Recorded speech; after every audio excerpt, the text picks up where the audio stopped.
말씀드렸듯이 좋은 대학 가는 것은 상당히 좋습니다. 그러나 유리한 건 사실이지만 꼭 그것만이 길이다 이렇게 생각하는 것은 좀 잘못된 생각이라는 것을 좀 알고 계셔야 됩니다. 이 학점은행제라는 것을 이해하기 위해서는 이런 부분을 좀 이해해야 되는데, 자, 그래서 여전히 대학을 나와야만 기회를 잡을 수 있는 그런 상황밖에 없다면, 그러니까 대학을 나와야만 기회를 잡는다. 여러분 알다시피 지금 대학교 등록금 얼마 비쌉니까?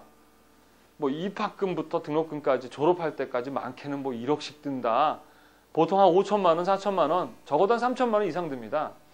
자, 그러니 가난하고 돈 없고 또 학교를 다니고 싶어도 생계 때문에 다닐 수 없는 상황에 있는 사람들은 그럼 평생 그런 학력을 취득할 수 없음으로 인해서 기회를 잡을 수 없게 된다면 어때요? 불공평한 사회입니까? 공평한 사회입니까? 불공평한 사회죠. 그래서 교육과학기술부 국가에서는 우리 국민들에게 많은 다양한 교육 그 기회를 많이 제공을 합니다. 그래서 이제 우리가 여러분 다 알고 있는 방송통신대학이죠. 방송통신대학. 자, 방송통신대학을 이제 설립을 했죠. 뭡니까? 직접 학교를 갈 수 없는 사람들이 방송을 통해 강의를 듣고 그리고 정해진 그 학점 140학점을 이수하게 되면 동일하게 4년제 대학과 동일한 4년제 학위를 받을 수 있는 제도죠. 방송통신대학의 장점은 무엇입니까? 일단은 학비가 싸다, 저렴하다라는 것이 장점이죠. 그리고 직접 학교에 가지 않아도 된다라는 장점이 있습니다. 근데 단점이 뭐냐? 상당히 착실해야 된다는 것이죠. 개인이 지금이야 이제 우리가 인터넷이 많이 발전해서 예전보다는 조금 더 수월하게 이 방송통신대학을 졸업할 수 있지만 예전 같았을 땐 시간을 맞추고 해야 되는 좀 불편함이 있었어요. 그래서 처음에는 사람들이 방송통신대 그러면 뭐 야 방송을 통해서 어떻게 뭘 배워 이렇게 했지만 직접 해보니까 그 학교를 졸업한 사람들이 대부분 어떤 사람들은 되게 착실했다라는 어떤 그 졸업을 했다라는 것은 착실한 사람들이다라는 하나의 그 모양새가 만들어지다 보니까 요즘에는 이제 방송통신대를 졸업하고 아주 훌륭한 우리 사회 구성원으로 역할을 하시는 분들이 상당히 많고 또 방송통신대에 대한 어떤 이미지도 상당히 좋아졌죠. 자, 그래서 방송통신대를 통해서도 학위를 받을 수 있고 또 그것도 힘들다 그러면 사이버 대학이죠. 인터넷이라는 매체를 통해서 학위를 취득할 수 있는 방법을 이제 또 교육 기회를 제공하죠. 자, 좋은 점은 100% 다 인터넷을 통해서 학사 과정을 이수할 수 있다는 것입니다. 또 그것도 어렵다. 그럼 독학사라는 제도가 있습니다. 자, 1단계부터 4단계 과정을 통과하면 4년제 학위를 주는 제도입니다. 마치 우리 고등학교 때 검정고시 시험과 비슷하다고 보시면 되겠죠. 자, 이렇게 방송통신대라든가 또는 독학사라든가 또는 검정고시 같은 시험들을 통해 검정고시가 아니라 독학사 미쳤네요. 이렇게 카메라 앞에만 쓰면 이렇게 자꾸 헛말이 나오는데. 자, 방송통신대, 그 다음에 사이버대학, 독학사 등을 통해서 어떻게 해요?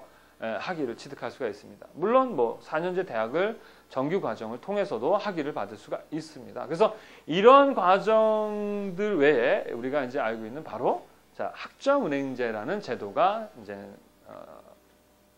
실시되고 있는 것인데, 학점은행제라는 제도는 방송통신대나 이렇게 사이버대, 대학을 통하지 않고 직접 본인이 어디에 교육과학기술부 이제 그 담당하는 곳은 평생교육진흥원입니다. 그곳에서 이제 담당을 하고 이제 학교죠, 학교. 평생교육진흥원이 학교라고 보시면 돼요. 대학을 대신하는 기관이라고 보시면 됩니다. 나중에 학점은행제를 통해서 졸업하면은 학위를 받으면은 어느 대학 나왔다고 얘기를 해야 됩니까? 라고 하면 그냥 쉽게 방송통신대학 같은 곳이라고 설명하시면 돼요. 그러니까 평생교육진흥원의 시각디자인 학사 학위를 받았다 이렇게 얘기를 하시면 됩니다. 학점은행제라는 것도 마찬가지. 아직은 많이 사람들이 모르다 보니까 무슨 이상한 무슨 학위제 뭐라 그러죠? 일본말 가라? 이게 일본 말이죠. 죄송합니다. 야마도네. 죄송합니다. 농담이고. 하여튼 잘못된 것이라 생각하는데 그렇지 않습니다.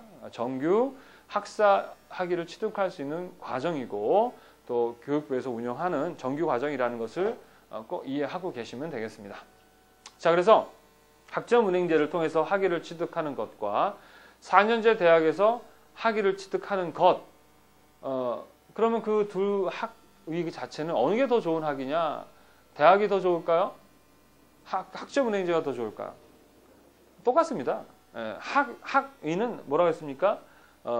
교육부에서 주는 자격증이에요. 그래서 그 자격증을 뭐 서울대 나오면 어이구 여기 있습니다 그러고, 저 지방대학교 나오면 얘따 이거나 받으라 그러고, 뭐 방송통신대 이거 받 이러고, 뭐 학점은행제 받은 사람은 국가에서 야 네가 찾아가 이러겠습니까?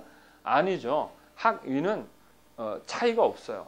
단지 대학을 졸업하게 되면 뭐가 학벌이라는 것이 형성되다 보니까 그것이 나름대로의 역할을 하게 되는 것이지, 실제 학위 자체만으로 얘기한다면 차이는 없다라고 보시면 되겠습니다.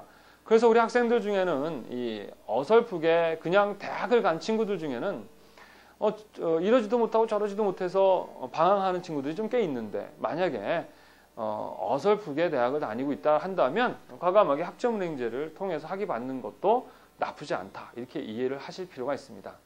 자, 학점은행제를 통해서 학위 받으면 무슨 뭐 되게 손해 볼 것 같은 막 대학원 진학할 때도 뭐 무시당하지 않느냐, 뭐 취업할 때도 그렇지 않느냐. 자, 물론 그런 것을 따지는 회사도 있을 겁니다. 그러나 학벌 따지는 회사들이 좋은 회사일까라는 것입니다. 지금이 어떤 시대입니까? 이제는 이 경쟁도 이제 무한 경쟁, 그리고 이제 어떻습니까? 실력 가지고 정말 경쟁하는, 특히 디자인을 갖고 경쟁하는 시대가 이제 오는데, 아직도 여전히 무슨 전 근대적인 무슨 일제 시대도 아닌 학벌을 따지고 말이야, 그런 회사가 좋은 회사냐. 그리고 또 물론 있을 거예요, 그런 회사가. 그러나 저는 그런 회사에서 만약 오라고 하면 전 가지 않습니다. 예. 그리고 또 학벌 때문에 떨어졌다라는 친구들이 있는데, 의아한 것은 직접 그 면접관들한테 가서 물어봤냐 이거죠. 물어본 것도 아니에요, 사실은. 그냥 자기가 짐작하는 거죠. 자기가 정말 실력이 없는 것은 생각 안 하고 단지 학벌이 나빠서 떨어졌다라고 생각하는 친구들이 있는데, 자, 회사가 어떤 미친 회사가 학벌만 보고 뽑는 회사가 어디 있습니까?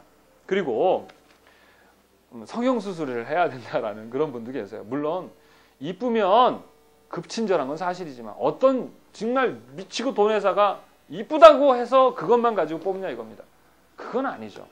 그래서 감독관에서 제가 왜 떨어졌죠? 그랬더니 넌 얼굴이 쓰레기야. 그래서 떨어졌어. 꺼져. 이래요? 그건 아니라는 것이죠. 평상시 자기가 그 컴플렉스를 갖고 있다 보니까 그것 때문에 떨어졌을 거야 라고 짐작하고, 또 그걸 또 친구한테 말하죠. 그럼 그 친구도 또 바보같이 또 그 친구들도 또 지 수준의 친구들끼리 만나니까 그래 그런 거야 하면서 또 그것이 진짜인 것처럼 알려주고, 그러면서 잘못된 정보가 사실인 것처럼 우리 많은 젊은 친구들 사이에서 그렇게 또 사실인 것처럼 알려지지만, 사실 그렇지 않습니다. 회사 입장에서는 실력 있는 사람, 실력 있는 인재, 그런 친구들을 모집하기를 바라죠. 여하튼 학점은행제라는 제도를 잘 여러분들이 이용을 하시면 상당히 여러분한테 인생에 있어서 한 도움이 되는데, 예를 한번 들어볼까요?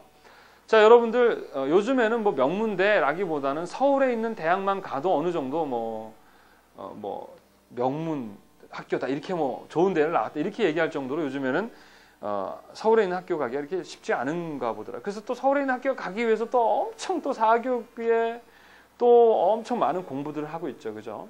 그래서 이제 대학을 진학하려고 노력을 하는데, 저희 이제 그 학점은행제를 준비하는 친구들을 보게 되면 보통 두 가지 종류가 있어요. 하나는 뭐냐, 고등학교를 졸업하자마자 학점은행제를 하는 친구들이 있고, 또 하나는 보통 대부분이 전문 대학을 졸업하고 학점은행제를 준비하는 친구들이 있고, 세 가지 종류입니다.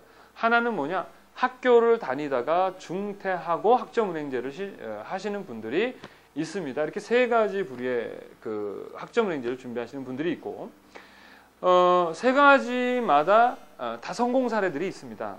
고등학교를 졸업하자마자 학점은행제를 하게 되면 보통 한 2년 정도면 학위를 받을 수가 있어요. 착실하게 준비를 하면 2년 정도의 시간만 투자하면 학위를 받을 수 있습니다. 그러면 뭐야? 되게 쉬운 거 아니야? 결코 쉬운 건 아닙니다. 방송통신대처럼 강의를 자기가 잘 챙겨 들어야 되고, 또 학점은행제의 좋은 점은 뭐 자격증이라든가 그러한 그 자격증을 학점으로 전환할 수 있다 보니까 그렇게 짧은 시간 안에, 짧지는 않죠, 2년이면 학위를 받을 수가 있는 것입니다. 자, 그래서 고등학교를 졸업하자마자 어설프게 이제 실력 자체가 인서울 할 수 있는 실력이 안 되는 거예요. 나름 브랜드 있는 대학을 가고는 싶은데 당장 실력이 안 되니까 어떻게 했냐 그러면 바로 학점은행제를 실시를 해서 이 2년 동안 어떻게 합니까? 학점은행제를 하고 그래서 학위를 받아서 그걸 가지고 편입을 해서 지금 나름대로의 브랜드인 학교를 다니고 있는 친구들, 제자들이 꽤 있습니다. 그리고 전문대를 졸업하고 마찬가지 학사를 취득해서 편입을 한다든가 또는 대학원을 진학해서 현재 열심히 공부를 하고 있는 친구들이 많이 있습니다.